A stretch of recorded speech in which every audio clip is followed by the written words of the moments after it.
तो जिसका भी यहाँ पे 24 तारीख को फ़िज़िकल रिपोर्टिंग डे है, या आप किसी अलग डिपार्टमेंट से हैं, जो भी आपका डेट है, तो जिस डे फ़िज़िकल रिपोर्टिंग डे है उसी दिन हॉस्टल अलॉट होता है। तो जब आप रिपोर्टिंग के लिए जाएंगे तो आपको ईमेल आया होगा कि इस लोकेशन पे जाना है, एक मैप आया होगा। मान लीजिए वो हॉल 14 की तरफ है, तो हॉल 14 के नीचे ही फ़िज़िकल रिपोर्टिंग होगी। उसमें सिर्फ ऑफ़र लेटर दिखाना होता है। एक लंबी क्यू लगी रहेगी, क्योंकि बहुत से लोग आते हैं अपने पेरेंट्स के साथ, कुछ अकेले आते हैं। उस क्यू में आप लोग लगेंगे, जल्दी टाइम आ जाता है। बस जैसे टाइम आएगा, नंबर आएगा, ऑफ़र लेटर दिखाएंगे और आपको हॉस्टल अलॉट हो जाएगा उसी समय। वो एक स्लिप देंगे, वो रूम नंबर लिख देंगे और आप मेस में भी डायरेक्ट उसके बाद जा सकते हैं। रूम अलॉट के बाद खाना वगैरह खा सकते हैं। जो रिमेनिंग फ़ीस होती है वो तुरंत वो लोग नहीं लेते हैं, ठीक है। तो जब हॉस्टल अलॉट हो जाएगा, आपकी ईमेल आईडी बन जाएगी, वाईफाई की कनेक्टिविटी मिल जाएगी, तो पासवर्ड वगैरह जो है वो दे देंगे, तो आप वाईफाई का इस्तेमाल कर सकते हैं। ईमेल जब आता रहेगा, क्योंकि जब आपकी ईमेल आईडी यहाँ की बनेगी आईआईटी कानपुर की आपके नाम से, उसमें सारे ईमेल आएंगे जिसमें जो भी चीज़ें होंगी वो अपडेट होंगी। जैसे आज ओरिएंटेशन डे है, आज ये होगा, आज एग्ज़ाम है, आज हॉलीडे है, आज ये है, आज वो है, वो सारी चीज़ें। तो ओरिएंटेशन आपका स्टार्ट हो जाएगा उसके अगले दिन से ही, या 1-2 दिन बाद ही, जब आपकी फ़िज़िकल रिपोर्टिंग होती है। हम लोगों का ओरिएंटेशन 10 दिन तक चला, 8-10 दिन तक। इस बार थोड़ा कम चलेगा, क्योंकि 24 को अगर आपका फ़िज़िकल रिपोर्टिंग डे है तो वो 1 हफ़्ते तक ही चलेगा। तो 1 हफ़्ता काफ़ी होता है कॉलेज को जानने के लिए, लोगों से मिलने के लिए, घुलने के लिए। तो आपको अच्छे से टाइम स्पेंड करना है वो 1 हफ़्ता, बिल्कुल एंजॉय होके फिर अपनी जर्नी आप स्टार्ट कर सकते हैं। तो ओरिएंटेशन में वो सारी चीज़ें अपडेट करेंगे कि आज ये है, एक मूवी डे है, या लोगों से मिलना है, फिर प्रोफेसर मीटिंग होगी, एयर स्ट्रिप वगैरह आपको दिखाएंगे, कैंपस वॉक करवाएंगे, है ना। तो जैसे एक नया कैंडिडेट आता है तो उसको अवेयर कराते हैं, रूल रेगुलेशन बताएंगे कॉलेज के कि क्या आपको फॉलो करना है, ठीक है। एंटी रैगिंग का फॉर्म भी ज़रूर फिल कर लीजिएगा। रैगिंग अलाउड बिल्कुल भी नहीं है यहाँ पे, और अगर कहीं भी होती भी है तो आप कंप्लेन कर सकते हैं, उस पर स्ट्रिक्ट एक्शन अब लिया जाएगा।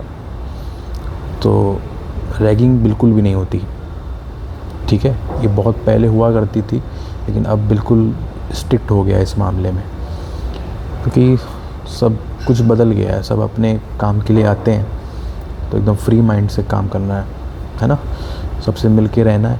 और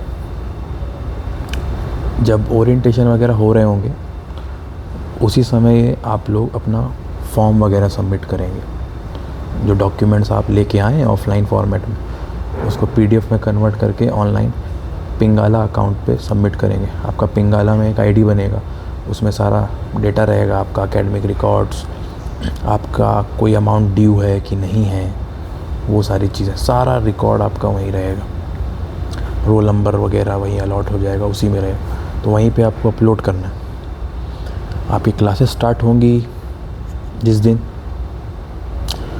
उससे 1-2 दिन पहले या उसी दिन अगेन मेल आएगा कि वो सारे डॉक्यूमेंट ऑफलाइन फॉर्मेट में आपको शो करने हैं इस जगह जाकर, ठीक है। और क्लासेस से पहले ही आपको कॉलेज आईडी मिल जाएगी कंप्यूटर सेंटर से, तो वो भी ईमेल आएगा कि इस दिन आना है, आपको आईडी ले लीजिए अपनी, बायोमेट्रिक होगी, आपका वेरिफिकेशन हो जाएगा, तो आप रजिस्टर्ड कैंडिडेट हो जाएंगे आने वाले 1 हफ़्ते के बाद ही।